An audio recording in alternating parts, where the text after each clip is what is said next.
Killer Burger has been my favorite burger chain for years. But two newcomers are here to take on the champion, Shake Shack and Habit Burger. My first attempt was trying Shake and Habit for lunch on consecutive days. But my impression was so close, I felt I needed to have them side by side to better compare them and also be in the same photo. So I picked up a burger from Shake Shack and then drove over to Habit. That's when I discovered the Shake Burger didn't have lettuce and tomato. Shake didn't give me the burger I wanted.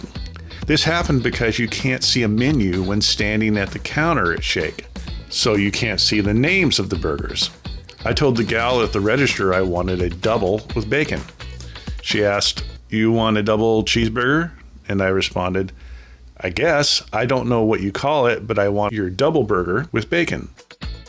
I learned they have a double cheeseburger, but what I really wanted was a double Shack burger.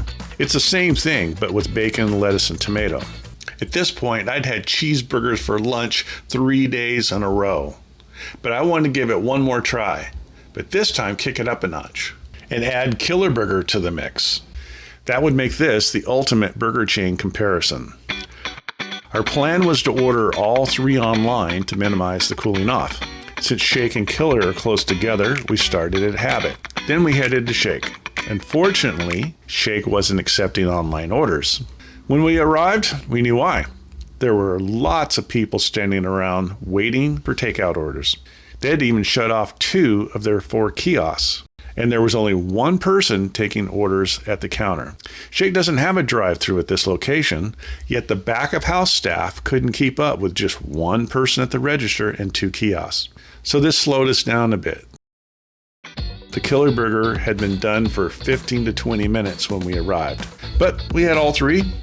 I shot photos of them side by side, then we cut them in half for more photos. The Killer didn't survive the cut as well. I think that's because it has a single 1/3 patty versus the double quarter-pound patties of the other 2.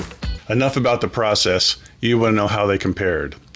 Third place goes to Shake Shack. They make a good burger, but their customer service experience and price are their Achilles heel. The kiosk agenda, online ordering disabled, no menu at the counter, and staff that avoid human contact are a bad deal.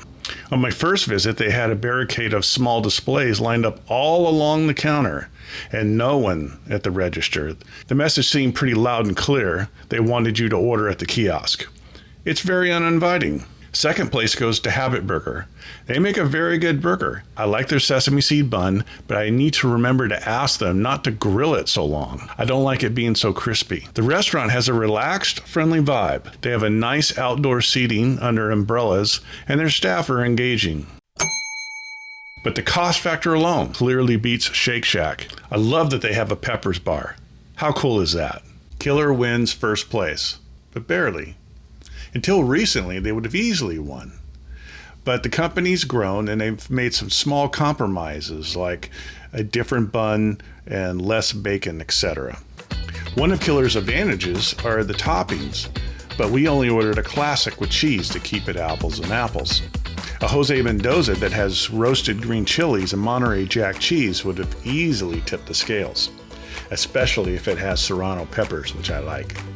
Yet Killer still has a great burger, a cool vibe, and a reasonable price. I still like Killer the best, but one size doesn't fit all. Habit is still a solid choice, and Shake has a chicken sandwich that I hear good things about. I'll probably give it a try, but I'm going to pass on their burgers. Have you tried all 3? What do you think? Let me know in the comments. Thanks for watching.